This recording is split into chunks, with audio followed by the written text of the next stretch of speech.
52-inch rectangular ultra frame pool. Your pool may differ slightly in the number of parts involved in the assembly depending upon size. Check that you have all the parts as listed in your manual. Do not start assembly if parts are missing. Call Intex Consumer Service for replacement parts. It is important to set up your pool on a completely level surface to keep the water balanced. Leave at least 6 feet of clear area on all sides of the pool to accommodate the side supports. The pool can become unstable if it leans to one side. Make sure the selected location is within reach by your garden hose and a GFCI-type electrical outlet, because the pool should never be moved with water in it. Do not put the pool right against your house. Envision the traffic patterns around the pool and see where you can place the filter pump without people tripping over the electric cord. Some communities require fenced enclosures. Check with your city for local requirements. Before unrolling the pool, clear the area thoroughly of any object that would puncture the pool when it is in use. Ground cloths can also provide additional protection and should be carefully spread out to cover the area. Now you are ready to set up the pool.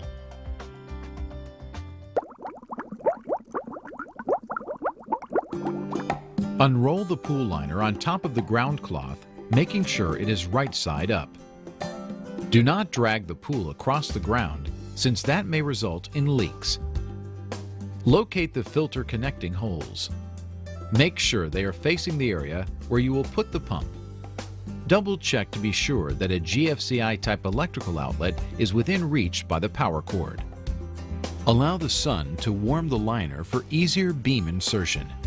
Separate the beams by letter designation, A, B, C, etc. Be sure the liner is fully opened and spread out to the fullest extent on top of the ground cloth. Starting with one long side, slide an A beam, white ring first, into the sleeve opening located in the corner.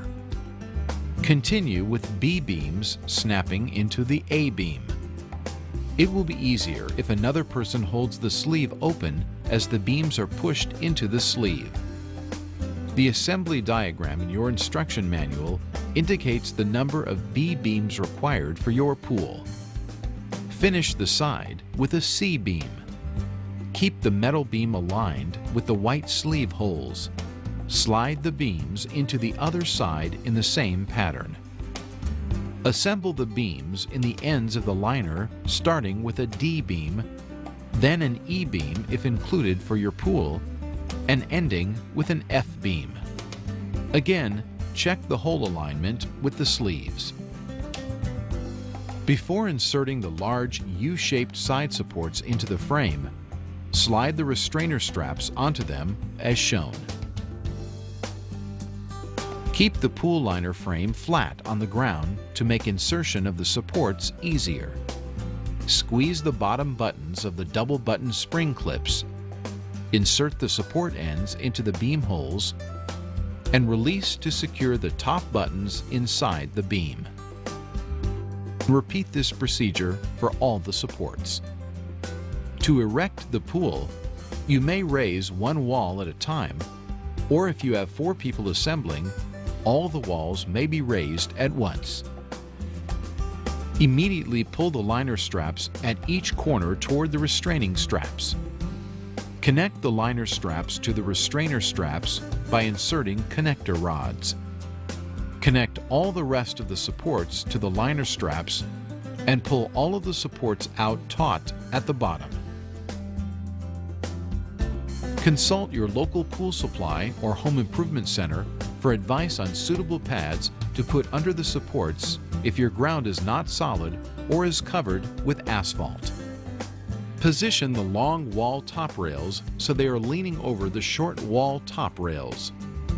Install the corner braces as shown. Please refer to the main menu for ladder assembly instructions before continuing to set up your pool. Using the ladder, enter the pool to smooth out the liner all around and check that the plugs are inserted into the 2 drain valves. push all corners of the liner outward. On the outside, check that the drain caps are screwed on securely. Finally, recheck the filter connector holes to see if they are still facing the area